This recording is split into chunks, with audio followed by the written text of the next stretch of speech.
Welcome to టీవీ24. నేను మీ వీరు. ఈ రోజు ప్రపంచవ్యాప్తంగా గేమ్ చేంజర్ మూవీ రిలీజ్ అయింది. యుఎస్ లో ప్రీమియర్స్ స్టార్ట్ అయినాయి.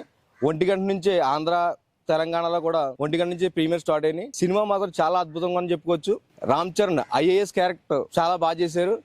ప్రతి సీన్ కూడా చాలా అద్భుతంగా ఉంది. ప్రొడ్యూసర్ దిల్ రాజు తనదైన శైలిలో ఈ మాత్రం కొచ్చుకు వెనకాడకుండా సినిమా తీసినట్టుగానే తెలుస్తుంది. శంకర్ మార్క్ సాంగ్స్ అన్ని కూడా చాలా అద్భుతంగా ఉన్నాయి. చిత్రంలో 5 సాంగ్స్ ఉన్నాయి. 5 కూడా చాలా వండర్ఫుల్ గా ఉన్నాయి. ఒక్కొక్క సాంగ్ చాలా విజువల్ వండర్ గానే ఉందని చెప్పుకోవచ్చు. ప్రభుదేవ చేసిన సాంగ్ కానీ, శేఖర్ మాస్టర్ సాంగ్ కానీ, జానీ మాస్టర్ ప్రతి సాంగ్ కూడా చాలా అద్భుతంగా ఉంది. నటినట్లు అందరూ కూడా చాలా బాగా యాక్ట్ చేశారు. రామ్ చరణ్ అయితే తండ్రిని మించే యాక్ట్ చేశారని చెప్పొచ్చు. మెగాస్టార్ కొడుకు గ్లోబల్ స్టార్ రామ్ చరణ్ అనేసి మళ్ళీ తనదైన శైలిలో చాలా అద్భుతంగా నటించారు.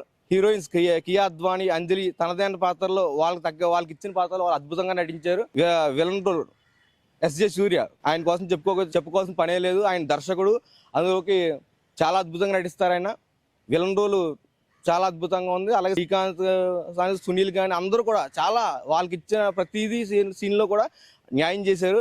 ప్రతి సీను చాలా విజువల్ వండర్ అనే చెప్పుకోవచ్చు. కార్తీక్ సుబ్బరాజ్ కథ అద్భుతం. ఫస్ట్ హాఫ్ ఎంత హైప్ ఉందో సెకండ్ హాఫ్ కూడా అలాగే ఉంది. క్లైమాక్స్ వరకు ఇంటర్వెల్ లో మంచి ట్విస్ట్, అది మిస్ అవ్వనుకుంటే ట్విస్ట్ ఒకటి ఉంది.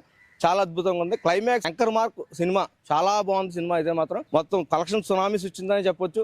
ప్రతి సీను, ప్రతి సాంగ్, ప్రతి ఫైట్, హెలికాప్టర్ షాట్ లో ఫైట్ ఉంటుంది. అద్భుతం. అది ఇంకా గేమ్ చేంజర్ సంక్రాంతి వినరానే చెప్పాలి. చాలా అద్భుతంగా ఉంది సినిమా.